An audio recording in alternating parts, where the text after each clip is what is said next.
The old house stood at the edge of the woods, its weathered walls holding years of silence within them. The garden, once carefully tended, now grew wild in patches, though the roses near the porch still bloomed stubbornly, their petals a defiant splash of color against the fading paint. Inside, the air was thick with the scent of dried lavender and the faint, ever-present dust that settled on every surface, no matter how often it was swept away. Martha had lived there alone for longer than most folks in the village could remember. She was a woman of quiet routines, mending clothes by the fire in the evenings, kneading bread in the early mornings, watching the birds flit between the trees as she sipped her tea. The villagers spoke of her in hushed tones, not unkindly, but with a distance that came from years of seeing her only in passing. "She keeps to herself," they would say, and that was that. No one knew why she had chosen solitude, and no one dared to ask. The days passed in a slow, unchanging rhythm, each one much like the last. But on this particular evening, as the first chill of autumn crept through the cracks in the door, something shifted. The wind carried more than just fallen leaves, it carried the sound of footsteps, hesitant but steady, approaching the house. Then a knock. Martha paused, her needle hovering above the half-mended shirt in her lap. Visitors were rare, and unexpected ones even rarer. Setting her sewing aside, she rose and moved toward the door, her footsteps muffled by the worn rug beneath her feet. When she opened it, the sight before her was not what she had imagined. A young woman stood on the porch, her cloak damp from the evening mist, her arms cradling a bundle wrapped tightly in a thin blanket. The woman's face was pale, her eyes wide with exhaustion or fear. Martha couldn't tell which. For a long moment, neither of them spoke. Then, in a voice barely above a whisper, the stranger asked, "Can we stay just one night?" Martha hesitated. Years of solitude had made her wary of opening her home or her life to anyone. But there was something in the way the woman held the child, something in the way her fingers trembled ever so slightly, that made the words slip out before she could stop them. "Come in," she said, stepping aside. As the stranger crossed the threshold, Martha felt the strange, unshakable sense that nothing would ever be the same again. The fire crackled softly in the hearth, casting long, flickering shadows across the walls as Martha stirred the pot of stew hanging over the flames. The scent of herbs and simmering broth filled the small kitchen, mingling with the faint, milky smell of the sleeping baby nestled in the crook of his mother's arms. The young woman rose. She had called herself, sat stiffly at the wooden table, her gaze darting between the firelight and the darkened windows as if expecting something or someone to emerge from the night. Martha watched her from the corner of her eye, noting the way Rose's fingers tightened around the edge of her cloak whenever a gust of wind rattled the shutters, the way she flinched at the creak of the old house settling into its bones. Silence stretched between them, thick and uneasy. Martha had never been one for idle chatter, but the quiet now felt heavy, weighted with words unspoken. She set a bowl of stew in front of Rose, along with a slice of crusty bread. "Eat," she said, her voice softer than she intended. "You look like you haven't had a proper meal in days." Rose hesitated, then nodded, her movements slow and deliberate as she shifted the baby to one arm so she could lift the spoon. The child, Joey, she had named him, stirred but did not wake, his tiny face peaceful in the golden glow of the fire. Martha busied herself with tidying the kitchen, wiping down counters that were already clean, rearranging jars of dried herbs that needed no rearranging. It was easier to focus on these small, meaningless tasks than to dwell on the strangeness of the evening, on the way Rose's eyes kept drifting to the door, as though she were measuring the distance to it.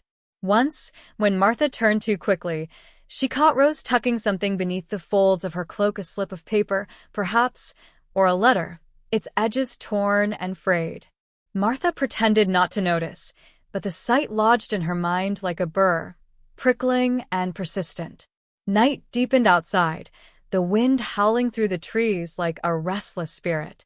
Martha lit a candle and led Rose to the small spare room at the back of the house, the one that had stood empty for more years than she cared to count.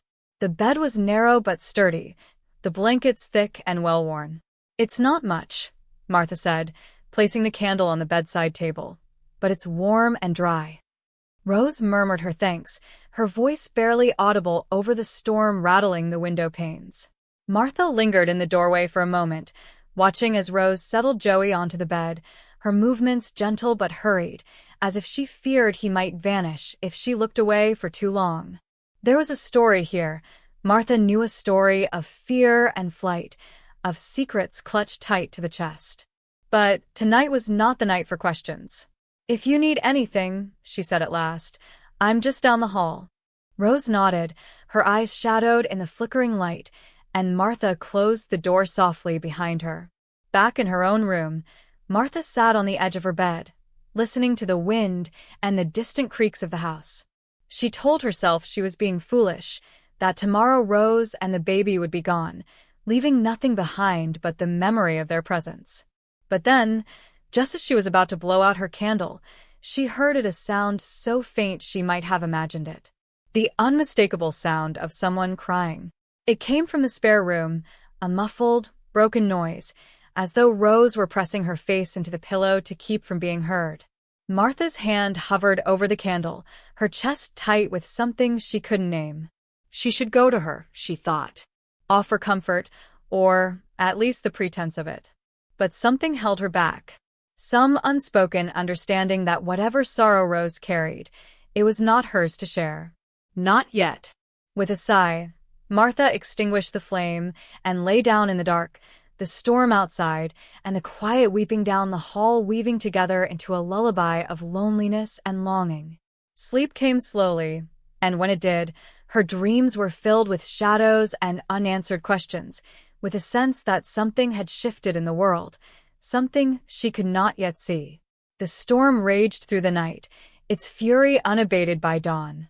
Rain lashed against the windows with the persistence of a creature determined to claw its way inside, while the wind moaned through the eaves like a thing in pain. Martha woke to the sound of it, the gray morning light barely penetrating the thick clouds that smothered the sky. For a moment, she lay still, listening to the unfamiliar quiet of the house, no creak of floorboards, no murmur of voices from the spare room. Had they left already? The thought sent an unexpected pang through her, sharp enough that she rose quickly, pulling her shawl tight around her shoulders as she stepped into the hall. The door to the spare room stood slightly ajar. Inside, Rose sat by the window, Joey cradled against her chest, her face turned toward the storm beyond the glass. She looked as though she hadn't slept at all, her eyes shadowed, her posture taut with a tension that seemed to hum beneath her skin. Martha hesitated in the doorway, uncertain whether to speak or retreat, but before she could decide, Rose turned her head. The look in her eyes was one Martha recognized, the look of a creature backed into a corner, weighing fight against flight. "The roads will be flooded," Martha said at last, nodding toward the window. "No one's going anywhere today." Rose's grip on Joey tightened almost imperceptibly. "I didn't mean to impose for so long," she murmured, her voice barely audible above the drumming rain. "No imposition," Martha replied, though the words felt stiff in her mouth. She wasn't used to this, to the presence of others in her space, to the way their silence filled corners of the house that had been empty for years. "I'll make breakfast." The kitchen was warmer, the fire she'd banked the night before still glowing faintly in the hearth. Martha fed it kindling, coaxing the flames back to life, and set a pot of water to boil for tea. Outside, the storm showed no sign of relenting. The garden was a drowned thing, the herbs beaten into the mud, the roses shedding petals like tears. She could feel Rose hovering in the doorway behind her, could sense the unspoken words gathering like the clouds overhead. It was Joey who broke the silence, his small fists flailing as he let out a thin, reedy cry. Rose shushed him automatically, rocking him in her arms, but the sound seemed to unravel something in her.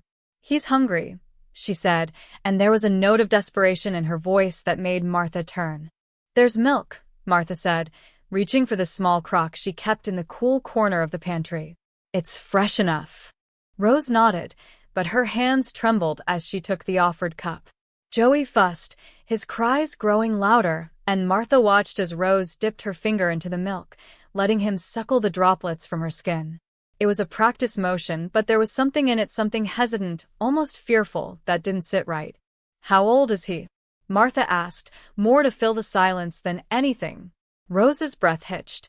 "3 months," she said, but the words came too quickly, as though she'd rehearsed them. Martha said nothing, but the doubt must have shown on her face, because Rose's shoulders slumped. For a long moment, the only sounds were the storm and Joey's quiet gulps as Rose fed him, drop by painstaking drop.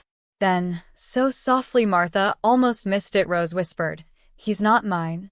The words hung between them, heavy as the rain-sodden air. Martha stilled, her hands frozen where they'd been wiping the counter. "What do you mean?" she asked, though some part of her already knew. Rose's eyes were bright with unshed tears. "His mother, she was in trouble. Bad trouble. She begged me to take him, to keep him safe. I didn't have time to think. I just took him and ran."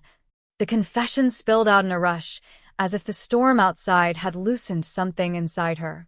The letter Martha had glimpsed the night before it had been a plea, a desperate scrawl of ink on paper, now tucked away like a secret.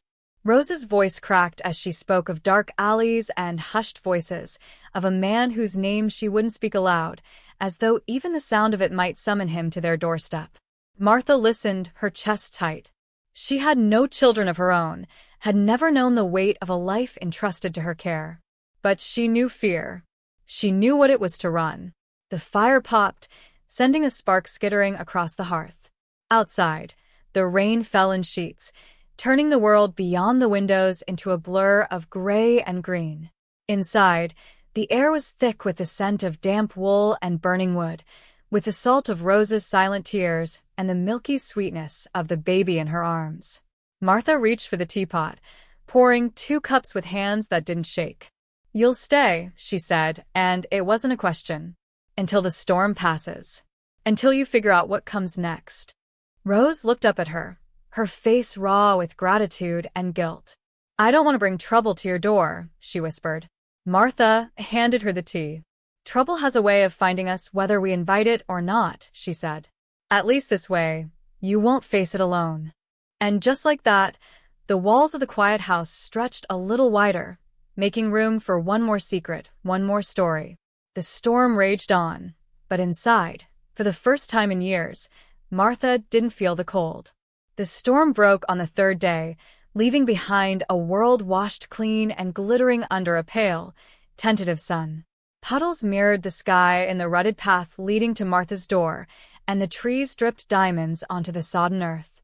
Inside the house, the air smelled of damp wool and the sharp, green scent of the herbs Martha had hung to dry near the fire. Rose stood at the window, Joey propped against her shoulder, watching the water slide from the eaves in silver threads. There was a brittleness to her stillness, a tension in the way her fingers curled against the baby's back, as though she were bracing for something only she could see coming. Martha pretended not to notice. She kneaded bread dough at the table, her hands moving with the steady, practiced rhythm of decades. The silence between them had changed since Rose's confession, no longer thin and wary, but thick with unspoken questions. Martha had offered no advice, made no demands. She had simply folded Rose and Joey into the quiet rhythm of her days, as if they had always been there. But now, with the roads passable again, the unspoken truth hung between them. Rose would have to decide what came next. The knock, when it came, was sharp and sudden, a sound too loud for the fragile peace of the morning. Rose went rigid, her breath catching audibly. Joey, sensing her fear, let out a small, fretful noise. Martha wiped her hands on her apron, her pulse quickening despite herself. Visitors were rare. Visitors who knocked like they owned the world were rarer still. The man on the porch was broad-shouldered and unshaven, his coat streaked with mud as though he'd ridden hard through the storm. His eyes, small and dark as river stones, flicked past Martha to the dim interior of the house. "Looking for someone," he said, his voice rough with disuse. "A woman. Might have had a baby with her." Martha felt Rose's presence behind her like a held breath. She shifted slightly, blocking the man's view further into the house. "Ain't seen anyone," she said, her voice flat. Roads have been flooded for days. The man Hank, he called himself, didn't blink. You sure about that? He took a step forward, his boot creaking on the worn boards of the porch. Only, I heard tell she might have come this way. Martha didn't flinch. She'd faced down wolves in her time, and men like this were no different, all teeth and hunger, but cowardice underneath. Heard wrong, then, she said, and made to close the door. Hank's hand shot out, stopping it. For a heartbeat, they stood frozen, his fingers digging into the wood, his breath sour with tobacco and something darker. Then, slowly he smiled. You're a bad liar, Grandma, he said. I'll be back. The door clicked shut, but the threat lingered in the air like gun smoke. Martha turned to find Rose pressed against the far wall. Joey clutched to her chest, her face bloodless. He's one of them, she whispered. One of the men who wanted Joey's mother gone. If he finds us. Martha didn't need her to finish. She crossed to the window, peering through the grimy glass at Hank's retreating figure. He moved like a man with purpose, his strides eating up the muddy path. Not gone, then. Just biding his time. The bread dough sat forgotten on the table, a pale, shapeless mass. Outside, a bird sang, bright and oblivious. Inside, the house felt suddenly smaller, its walls pressing in around them. Martha turned to Rose, her mind racing. She was no hero. She was an old woman with creaking joints and a garden full of weeds. But she knew this land, its secrets and shortcuts, its hidden places. We'll need to move fast, she said at last, and the words settled between them like a vow. Rose exhaled, her shoulders slumping with something like relief. Joey, sensing the shift, gurgled softly, his tiny fingers curling around a lock of her hair. Martha watched them for a moment, this fragile, makeshift family that had stumbled into her life, and felt something long dormant stir in her chest. The danger was real. The risk was greater than she'd taken in years.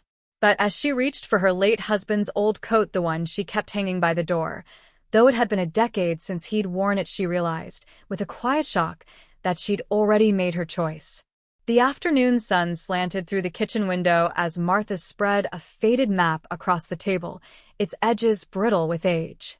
The paper whispered against the wood as she traced a winding line with her finger, a forgotten hunter's trail that cut through the dense woods behind her property, emerging near the old mill road. It was overgrown now, nearly swallowed by brambles and thyme, but passable if one knew where to look. Rose hovered at her shoulder, Joey asleep against her chest in a sling fashioned from Martha's good linen, her breath warm and quick with nerves. We'll leave at first light, Martha murmured, tapping a spot where the trail forked. Follow the creek west until you see the lightning-struck oak. That's where you turn north. She glanced up, taking in Rose's pinched expression. You remember the way to the mill? Rose nodded, chewing her lip. But what about you? You said you, not we. Martha folded the map with deliberate care. The oil lamp guttered between them, casting shadows that leapt like living things across the walls. Someone needs to keep Hank occupied when he comes back, she said, and the unspoken tomorrow hung heavy in the air. A muffled thump from the porch made them both start. Martha's hand flew to the knife block before she recognized the sound, just the wind toppling the empty wash basin. Rose exhaled shakily, her fingers drifting to Joey's downy head. The baby had become their silent barometer, his peaceful sleep or sudden cries marking the rise and fall of tension in the house. Now, his steady breathing seemed a minor miracle. Martha turned back to her preparations. She packed with the efficiency of a woman who'd survived lean winters, a wedge of cheese wrapped in waxed cloth, dried apples, a water skin. Her husband's coat, still smelling faintly of pine and pipe tobacco after all these years, she laid across Rose's chair. It's sturdy, was all she said when Rose opened her mouth to protest. Night fell like a curtain, thick and starless.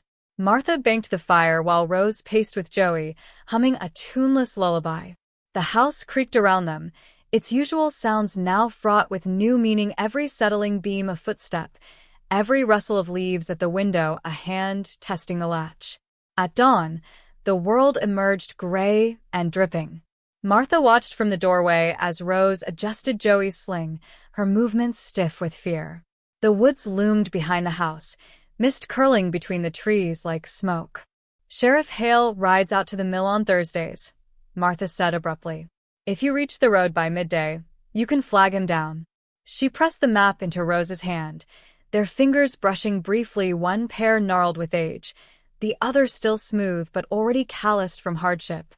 Rose hesitated, her eyes glistening. "Why are you doing this?" Martha looked past her to where the first birds were beginning to sing in the wet branches. "Some choices ain't really choices at all," she said. Then, softer, "Go. And don't look back." The trees swallowed Rose and Joey whole within 10 paces. Martha stood watching long after the last rustle of underbrush had faded, her empty hands curled at her sides. Inside, the house waited, silent as a held breath. She turned just as the first hoofbeats sounded on the muddy road. Right on time. The hoofbeats grew louder, a steady, ominous rhythm cutting through the morning's damp silence. Martha did not rush. She closed the door with deliberate calm, the latch clicking into place like the cocking of a hammer. The bread knife still lay on the table, where she'd left it honed sharp enough to slice through crust with barely a whisper. She slid it into her apron pocket, the weight familiar against her thigh, then moved to the hearth. The fire had burned low, but the iron poker glowed dull red where it leaned against the stones. She left it there. Some weapons were better kept in plain sight. Hank's shadow darkened the porch before his fist struck the wood. This time, he didn't wait for an answer. The door shuddered under his kick, the hinges protesting with a shriek that set Martha's teeth on edge. He filled the doorway, his bulk blocking the watery sunlight, the stench of wet leather and unwashed flesh rolling off him in waves. 2 other men loomed behind him, their faces obscured by slouched hats, but their hands conspicuously empty. A calculated choice, Martha noted. They wanted her afraid, not defensive. "Where are they?" Hank's voice was deceptively soft, the way a river runs quiet before a plunge. His eyes darted past her, scanning the room for signs of recent occupation, the extra bowl still drying by the wash basin, the makeshift cradle of blankets near the hearth. Martha crossed her arms, her spine straight as the poker at her back. "Gone." The word hung between them, simple and absolute. Hank's smile didn't reach his eyes. "Old woman, you don't want to lie to me." He took a step forward, his boot crushing a sprig of lavender that had fallen from the drying bundle overhead. The sweet scent burst into the air, incongruously cheerful. "Ain't lying." Martha held his gaze. "Girl," and the babe left at first light, headed south toward the crossing. She saw the flicker of doubt in his face and pressed her advantage. "You're welcome to chase them, but that road floods bad this time of year. Horse will founder in the mud before noon." One of the men behind Hank shifted uneasily. Martha recognized the type, more follower than fighter, his courage thinning by the minute. The other, though, had the dead-eyed stillness of someone who'd done ugly work before. He reached for the pistol at his belt. Hank held up a hand, stopping him. "You know what happens to folks who meddle in other people's business?" He advanced, close enough that Martha could see the broken veins in his nose, the yellowing teeth beneath his sneer. "They get buried in it." The threat should have chilled her. Instead, it kindled something old and fierce in Martha's chest. She'd buried a husband. She'd buried dreams of children. She'd outlasted droughts and fevers and the slow erosion of solitude. This man, with his cheap violence and cheaper words, was nothing but a momentary storm. "You touch me," she said, very quietly, "and Sheriff Hale will hunt you down like the rabid dog you are." She tilted her head toward the window, where a thin plume of dust was visible on the northern road. "He's due at the mill by midday. Reckon he'll be curious why 3 grown men are harassing an old widow." For a heartbeat, the balance teetered. Martha watched Hank's jaw work, the calculations flashing behind his eyes. Then, from deep in the woods, a branch snapped too loud for a deer, too deliberate for the wind. Hank's head jerked toward the sound. Martha didn't look. She kept her eyes locked on his, her breath steady. Let him wonder if it was a neighbor, a hunter, or the girl he sought doubling back. Let him chase the uncertainty he'd brought to her doorstep. This ain't over, Hank spat, but he was already retreating, his lackeys scrambling after him like chastened boys.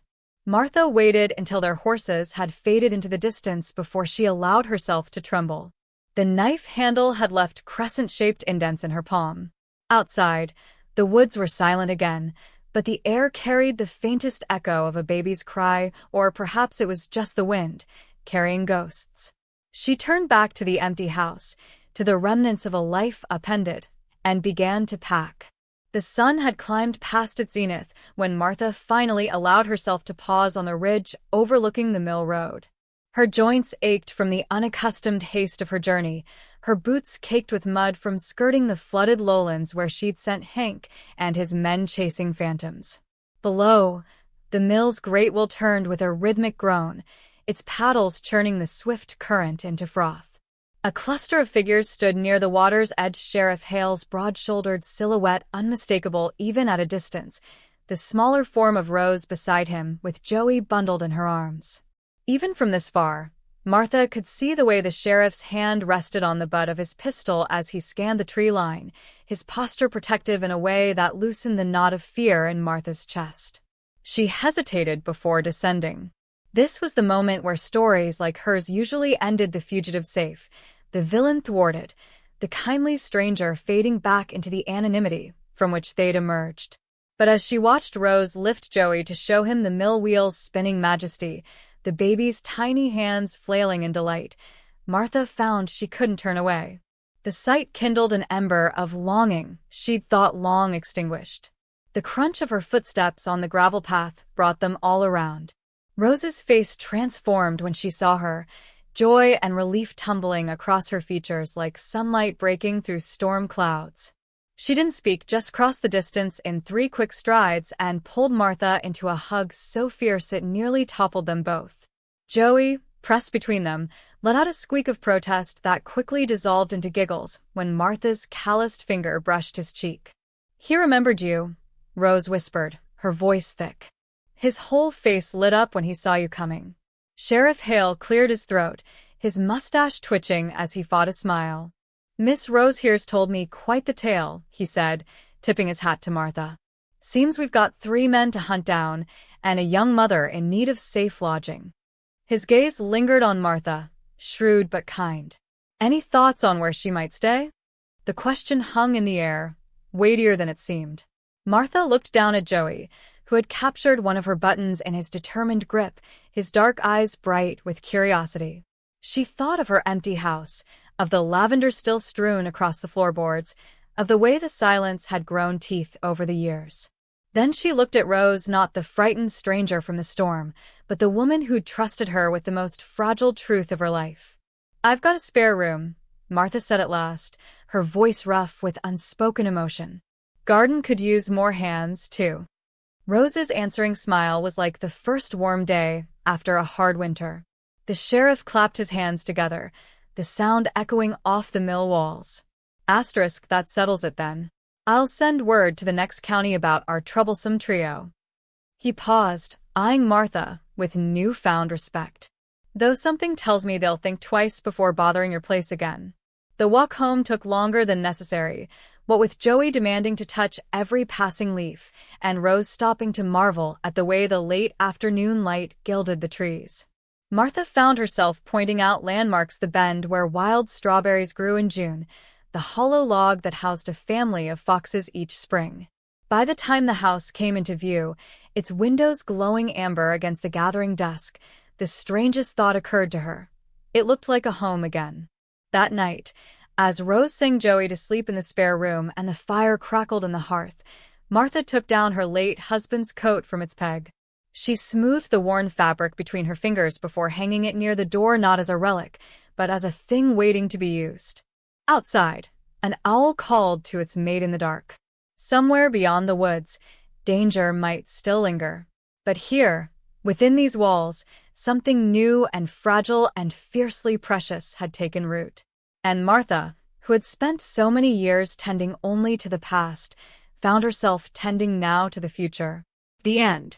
If you enjoyed this story of unexpected courage and found family, be sure to subscribe for more tales where light finds its way through the cracks of broken lives.